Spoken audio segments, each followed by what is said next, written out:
नमस्कार. मी डॉक्टर देवदत्त म्हात्रे कथापर्व कथा अभिवाचन कार्यक्रमात आपले स्वागत करीत आहे. आजच्या या भागात अंबादास केदार यांच्या चराट कथा संग्रहातील पाटीचा खेळ ही कथा सादर करीत आहे. अंबादास केदार यांच्या कथा गावगाडा मोडलेल्या गावाकडच्या व्यथा आहेत. कारण गावगाडा आता उरलेला नाही, तो केव्हाच उद्ध्वस्त झाला आहे. अशा उद्ध्वस्त गावगाड्याचे प्रतिबिंब अंबादास केदार यांच्या कथेतून दिसून येते. डोंबऱ्यांचा संसार म्हशीच्या पाठीवर, मग त्यांच्या मुलांच्या पाठीवर अक्षर उमटणार तरी कसे? ऐका तर पाटीचा खेळ. डोंगराच्या पायथ्याला पक्या डोंबराचं गाव होतं. चारी बाजूनं माळरान. गावच्या जवळ गेल्याच्या गाव दिसायचंच नाही, असं ते पक्या डोंगराचं गाव. गावामध्ये जाण्यासाठी एकच रस्ता, आणि त्या रस्त्याच्या कडेनं येड्या बाबळीचं बन. त्याला लागूनच हागंदारी, वाज घाण. गावात यायचं झालं तर नाक धरूनच यावं लागायचं. तशी त्या गावची काय बी सुधारणा झाली नव्हती. सुधारणा वाचून गाव माग पडलेला. गावच्या एका कोपऱ्यात पडकी शाळा, ती बी चौथी बस्तूर, आणि गावच्या मध्यभागी 4 पत्र घातलेला मारुतीचा पार. पाराला लागूनच भला मोठा वाट्टा बांधलेला. त्याच्या वाट्यावरच सगळे गावचे कार्यक्रम व्हायचे. डोंबऱ्याची 4-5 घरं सोडली तर सारा गाव मराठाचा होता, आणि 2-4 घर मानांगाची होती. हे घरवारकाचं होतं. असंच पक्का डोंबऱ्याचं घर त्या गावच्या कडेला होतं. वरका अंथरून शिवलेलं, आणि घराच्या पुढे काळेबाच्या पेंढा टाकून मांडव घातलेला. समोरच्या बाजूला पोत्याची 4 भोरगे बांधून आंघोळीसाठी नाणी केलेली.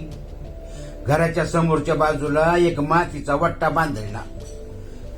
त्या वट्ट्यावरच पक्के बिड्या ओढीत बसायचा.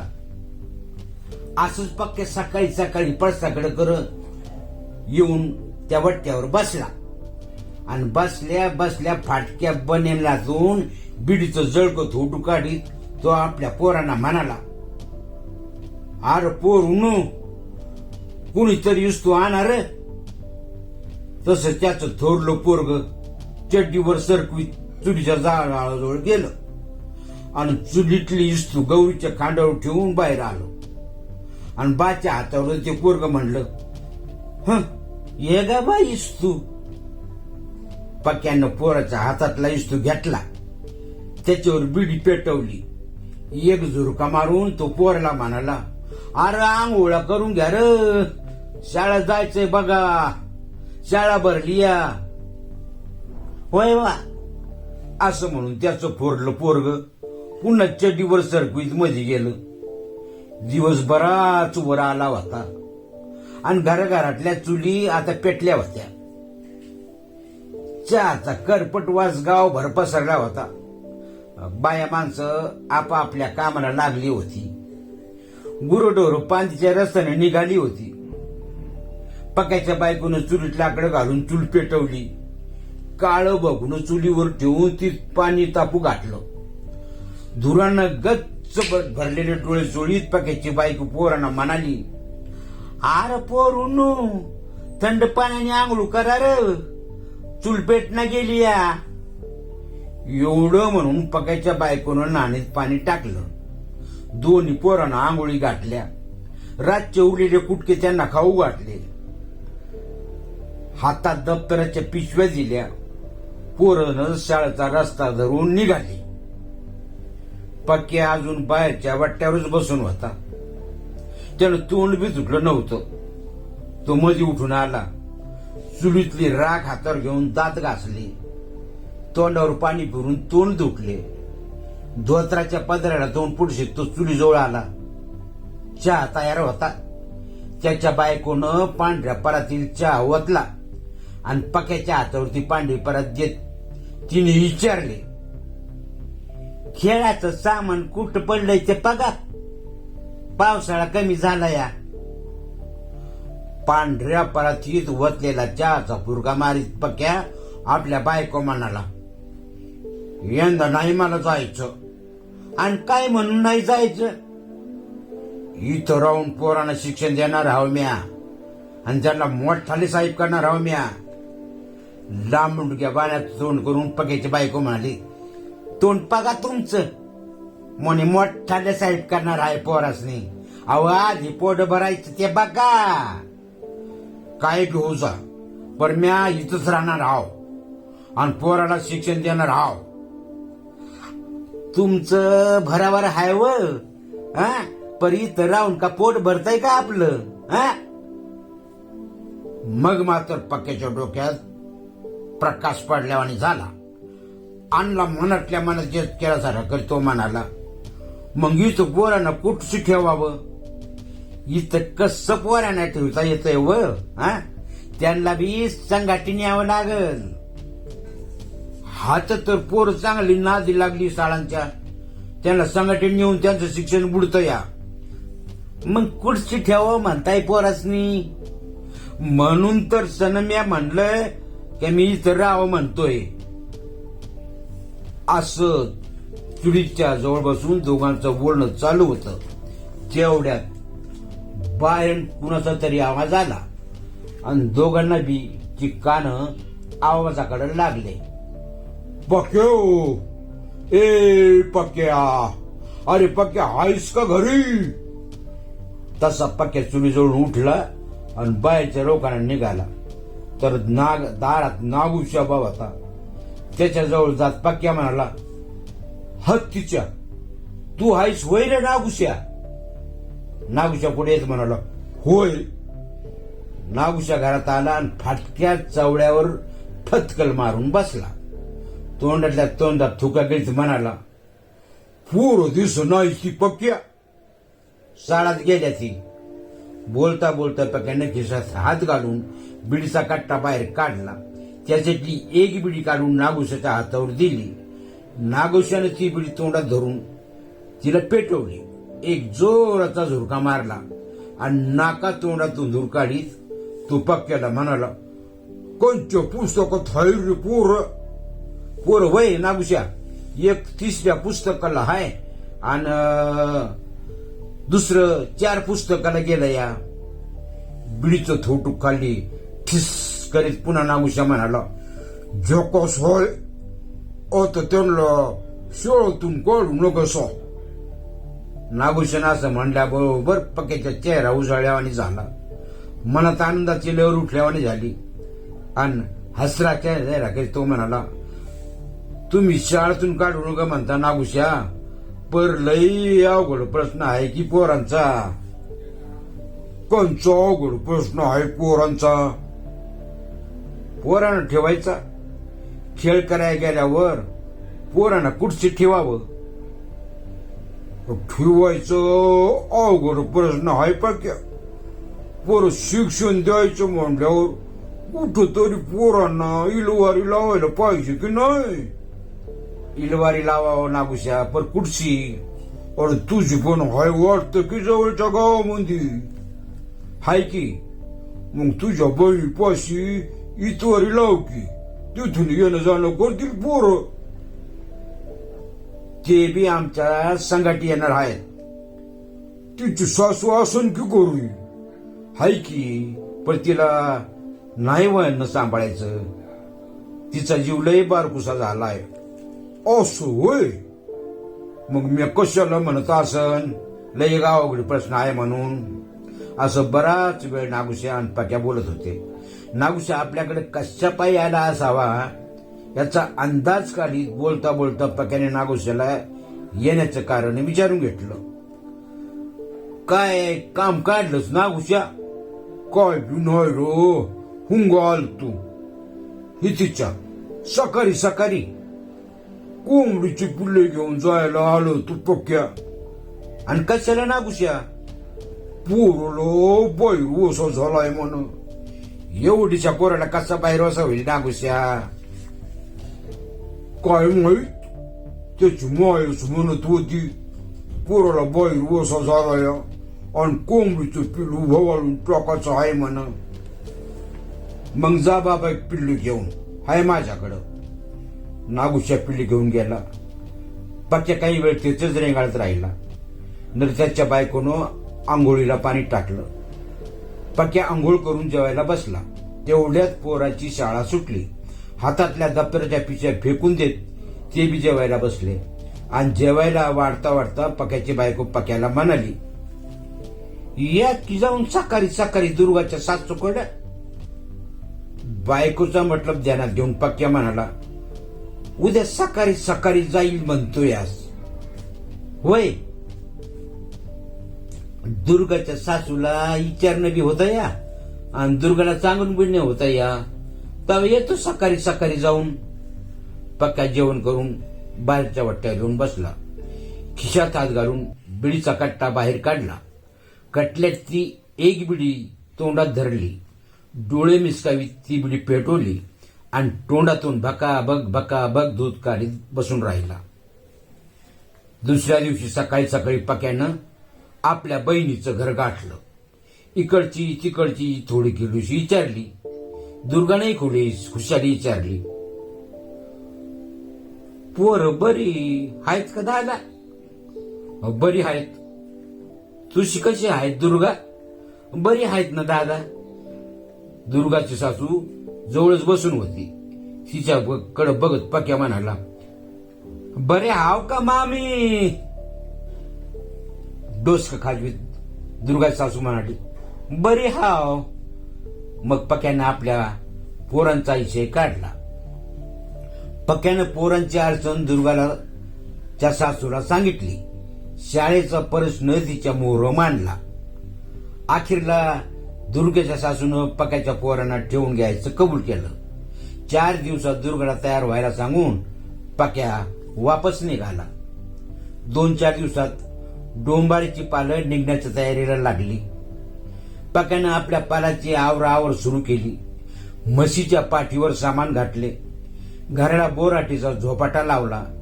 एक मांग एक डोंबाऱ्याच्या पालिगावावर निघाल्या. पक्या पुढचं गाव गाठायच्या ओढीनं बराबर निघाला होता. समोर मोठं गाव दिसलं. त्या गावात पक्या उतरला. गावच्या पटांगणात जागा साफ करून त्याने पाल रोवली. रात्रीचा मुकाम त्या गावातच पडला. तांबडं फुटलं आणि पक्या त्या गावात खेळ करायच्या तयारीला लागला. बहिणीच्या पोरांनी खेळाचं सगळं सामान चावडीच्या मोर नेऊन टाकले. पक्या गळ्यात ढोल काढून जोर जोरात वाजवू लागला. ढोलक्याचा आवाज ऐकून त्या गावातील पोरं सोरं जमा होऊ लागली आणि बघता बघता चावडी मोरचं पटांगण माणसाने गच्च भरून गेलं. त्या जमलेल्या माणसाकडे हात उजळून पक्या म्हणाला, माय बाप हो, खेळ करून आम्ही पोट भराया निघालो. आमची पोरं उपाशी आहे ती. आमच्यावर तुम्ही दया करा. आमच्या पदरात काहीतरी घाला. पक्याच्या बायकोनं साडीचा पदर गच्च रावला आणि दोन्ही पाय वर करून ती हातावर चालू लागली. बहिणीची पोरं लवळ्यासारखी अंग वाकू लागली. कोलंट्या उड्या मारू लागली. नंतर दोरीचा खेळ चालू झाला आणि पक्याची बहीण नाचत नाचत दोरीवर चढली. नंतर पक्याने लहानक्या पोरीला येळूच्या भाल्यावर आडो झोपू घातले. येळूचा भाला पक्याने दातावर ठेवला. भाल्याचे दोन्ही हात जोडून एक चक्कर मारली. तसा जमलेल्या सगळ्या माणसांनी टाळ्यांचा कडकडाट केला. जमलेले सगळेजण आश्चर्यचकित होऊन त्या पोरीकडे बघू लागले आणि बघता बघता तोंडात म्हणू लागले, काय कमाल आहे म्हणावं पोरीची. इतकुशी पोरगी येळूच्या टकावर झोपली. मायला पोटासाठी काय करतात हे लोक. अरे वरून जर पोरगी पडली तर वाट्याला तिची शितूड बी येणार नाही. खेळ संपला. तसा पक्या पदर पसरून माणसात मागत फिरू लागला. पक्याच्या पदात 10-5 रुपये जमा होऊ लागले आया बाया पसा कोंगा मला आणून देऊ लागल्या. पक्याला त्या गावात बरं पडलं. दुसऱ्या दिवशी पक्याने बेडाट लहानेवाडीला आणलं. दिवस मावळायला गेला होता आणि थंड हवा सुटली होती. पक्याच्या बायकोनं पालीच्या मोर सुरू करून भाकऱ्या थापल्या. कालवून तयार झालं. पक्याच्या बहिणीनं पोरानं जेवू गाठले. पोरं लवकरच झोपी गेली. नंतर सगळे जेवाया बसले आणि जेवता जेवता पक्याची बायको पक्याला बांधली.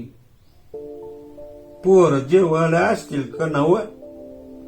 मला ठसका लागून राहिलाय. हीच काय कशाला बसतील? जेवढी असतीलच ना तवाच. उगच पक्याच्या बायकोच्या डोळ्यात पाणी साचल्यावानी झालं. मुसमुस करीत तिने पदराला डोळे पुसले.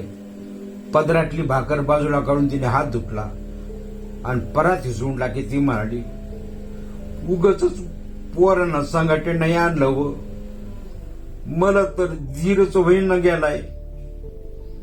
तोंडातल्या तोंडात घास सगळीच पक्या म्हणाला, संगाटी आणून त्यांची शाळा ग?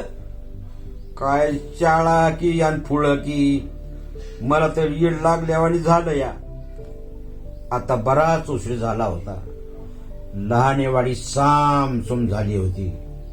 रोज गर्दा करणारे मरके कुत्रे एकावर एक माना टाकून वतलातल्या कडाला झोपी गेले होते. रातकिड्याने आपला सूर लावून धरला होता. एवढ्यात पोटात एकाएकी कळ उठावी तशी गर्जना करीत आभाळ उठलं आणि थोड्याच वेळात जोराचा पाऊस सुरू झाला. विजेच्या कडकडाटासह वादळाचा सपाटा सुरू झाला आणि पहिल्या झटक्यात पक्याची पाल उडून गेली. खंदील खाली पडून काचा फुटला. अंधार गुडूप झाला. त्यामुळेच काही दिसेनासं झालं. सारा पसारा जागच्या जागी भिजून गेला. अख्खी रात्र पक्याने जागून काढली. त्याच्या साऱ्या पसाऱ्याचा इस्कोपा झाला. पुढं 4-8 दिवस तरी त्याला सुधर पडला नाही. असंच 15-20 दिवस मागे गेले आणि दुर्गाच्या घराकडे वेगळंच घडलं. दुर्गाच्या सासूला फेफर येऊन तिचा जीव गेला होता. जीव गेला तेव्हा जवळ कुणी बी नव्हतं. नंतर साऱ्या गावाला कळलं. साऱ्या गावानं तिची मुठमाती केली. म्हातारी गेली तशी पक्याची दोन्ही पोरं उघड्यावर पडली. येण्यासारखं गावभर फिरू लागली. कुणीच त्या पोरांना जवळ करीत नव्हतं. असं फिरता फिरता त्या पोरांनी आणि वारकऱ्याची इटुदाची सहज भेट झाली. वारक्याच्या इटुदानं त्या पोरांना विचारलं, अरे पोर हो, तुमचा बा नाही आला का रे अजून? पोर काहीच बोलना. गडा काढून तिला रडायला लागली. तेव्हा त्याच्या पाठीवरून हात फिरीत वारकाचा इटुदा म्हणाला, पोरा नो, चला बाया घरी, तुम्हाला मस्त खाऊ घालतो आणि तुम्हाला बापाला बोलून घेतो. वारकाच्या इटुदानं दोन्ही पोरांना पुढे घालून आपल्या घरी आणले. त्यांना खाऊ पिऊ घातले. पोटच्या पोरांना जीव लावा तसा इटुदानं त्या पोरांना जीव लावला. पक्याची दोन्ही पोरं वारकाच्या इटुदाच्या घरी राहू लागली. असंच पत्यानं पता दुर्ग्याची सासू मेल्याचं पक्याला कळलं आणि पक्याचा पालीवर आरडा ओरड उठला. रडा रड सुरू झाली. दुर्गा तर कपाळ बडू बडू रडू लागली. सगळं सामान जिथले तिथं सोडून पक्या आपल्या बहिणीला घेऊन घराकडे निघाला. मोटार गाड्या पकडीत तो दुर्गाच्या गावात पोहोचला. पक्या आणि दुर्गा घरी आले. घरात ओस पडल्यावानी कडा चढली होती. दारात हाय तवरच दुर्गाने हांबाडला पडला, अरे मग सासू कुठं गेली रे? अरे मग सासूला कुणी नेलं ग? असं म्हणून दुर्गा रडू लागली. दुर्गाचा आवाज ऐकून सारा गाव तिच्या भोवती जमा झाला. बाया माणसांनी घर गच्च भरली. त्या माणसात उभा टाकलेली चौपुत्रा थोडं पुढं झाली आणि रडत असलेल्या जुगडग बघून म्हणाली, अगं ए, काय झालं तुला रडायला? हा, किती नादर झालं तो या सासूच. उठा उठी गेली बिचारी. तू नव्हतीच म्हणजे काय झालं? साऱ्या गावानं मिळून मुंटू माती केली की तिथे सासूची. मुसमुस करीत दुर्गा थोडं गप झाली आणि डोळ्याला पदर लावून ती बसली. पक्या जवळच बसून होता. त्याचा जीव मात्र सारखा खालीवर व्हायला लागला होता. मनात हुरहुर दाटल्यावानी झाली. पुढं कुठं असतील हा एकच विचार त्याच्या मनात येऊ लागला होता. बसल्या बसल्या बिरबिरल्या नजरेने तो इकडे तिकडे पाहू लागला. तेवढ्यात वारकाचा इटूचा दोन्ही पोरांना घेऊन तिथं आला. पक्याला बघून ती दोन्ही पोरं पक्याच्या अंगावर जाऊन पडली. पोरांना बघून पक्याचं मन भरून आलं. त्याच्या डोळ्यातून आपोआप पाणी गळायला लागलं. पोरांच्या पाठीवर हात फिरवत पक्याने पोरांना विचारलं, कुठं होतं रो माझ्या बाळांनो? वारकाचा इटूचा जवळच उभा टाकून होता. त्याच्या बघत दोन्ही पोरं आपल्या बाला म्हणाली, आम्ही वैबा या मामाच्या घरी होतो. तुमची शाळा र बाबूंनो, आम्ही जात आहो बा शाळाला. पक्याच्या डोळ्यात पाणी भरून आले.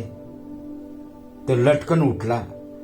अंजळ उभा थाकलेल्या वारकऱ्याच्या इटू दादाचे जाऊन त्याने पाय धरले आणि रडक्या आवाजात पक्या म्हणाला, पाटील, लई उपकार केलं तुम्ही आमच्यावर.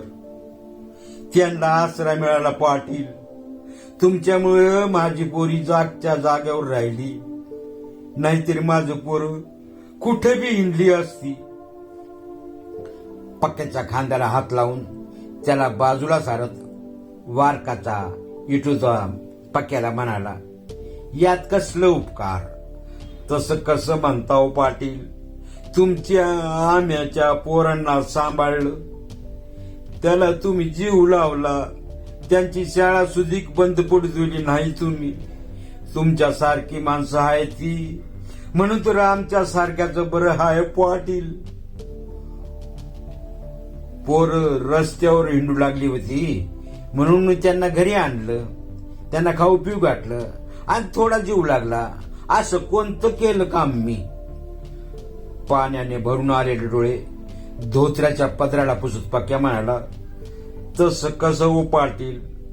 आम्हा गरीबावर तुम्ही कृपा केला, तेव्हा तुमचा उपकार आम्ही जन्मभर विसरणार नाही पाटील. आम्ही जन्मभर विसरणार नाही. इटोबाचे डोळे पाण्याने डबडबल्यासारखे झाले. चारी कडा ओल्या झाल्या. समजवणीच्या स्वरात बोलावं तसं पुन्हा इटूचा पक्याला म्हणाला, यात कसली किरपा? किरपा नव्ह तर काय पाटील, आमच्या पोराने तुम्ही सांभाळलं.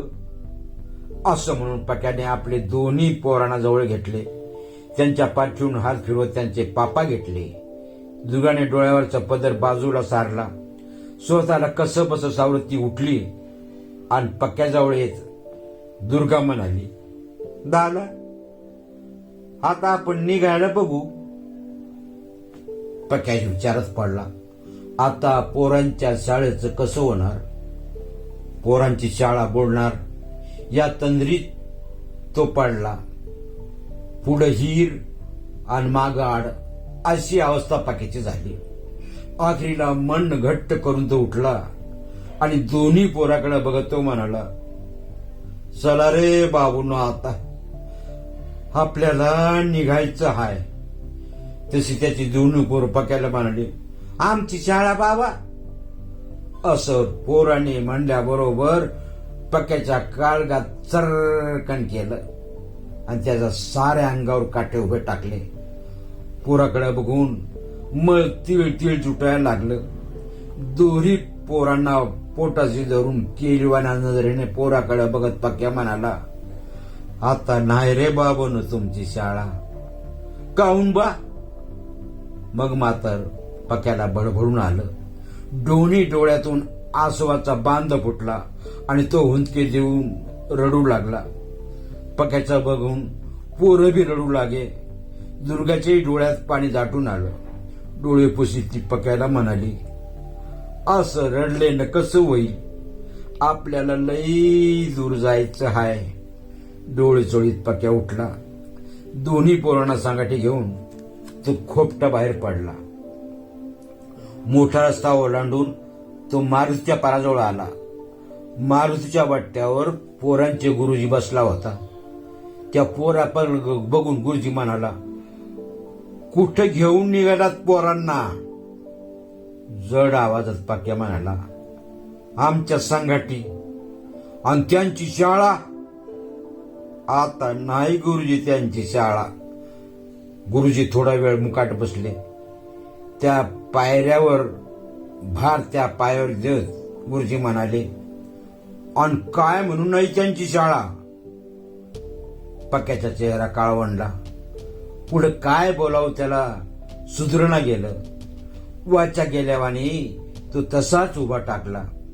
नंतर काकुलतीस आल्यावर तो म्हणाला, गुरुजी, आमचं हिथं कुणी बी नाही, तव कुठचं राहून पोरं शाळा शिकता येते? पक्याचे हे बोल ऐकून गुरुजी थोडे गंभीर झाले आणि गुरुजीच्याही चेहऱ्यावर निराशेचा काळोख पसरल्यावाने झाला. एकदम गुरुजींनाही सुचण्याचं झालं.